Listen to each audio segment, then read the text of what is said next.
رجعت لكم يا حبايبي دلوقتي. انا طبعا اهوت الرنجة اهو بديله غلوة، اللي هو هعمله مخلل اهو. طبعا هديله غلوة واحدة بس او غلوتين، وبعد كده هشطفه واغير عليه لغاية ما المرارة بتاعته تروح، وعشان ده هيتخلل. طبعا مسكته اديته غلوة زي الليمون المخلل بالظبط اهو، ورحت بقى غسلته وبغير عليه. ادي شفت الميه بتاعته اهو، بتغيري عليه لغايه لما يحلو. هو بدأ يحلو بقى جميل اهو، بدأ يحلو.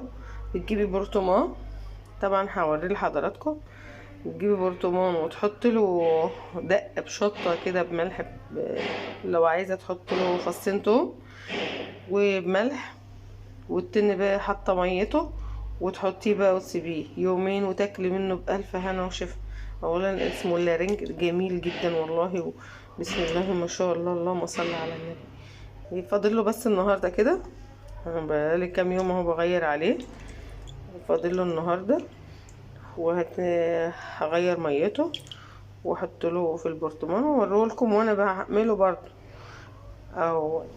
ورجعت لكم تاني يا حبايبي. طبعا انا عملت جبنا البرطمان اهو، حطينا الملح بالدقه بالثوم وكده اهي الشطه، ودوبناها مع بعضيها اهو، ورحت ساقطه فيها طبعا الرنج اهو. بسم الله اللهم صل على النبي اهو.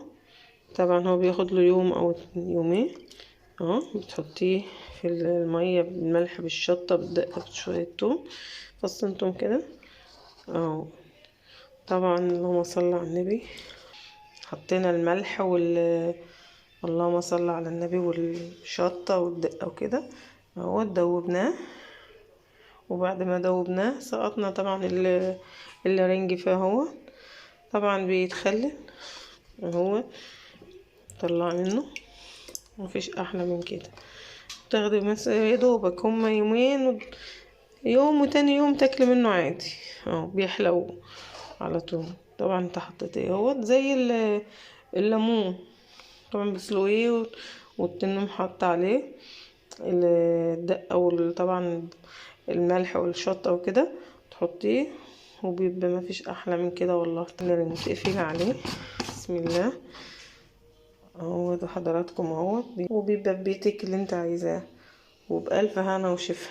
يا رب يكون ينول اعجابكم، ويا رب كده يكون الحلقة ديت عجبتكم ان شاء الله.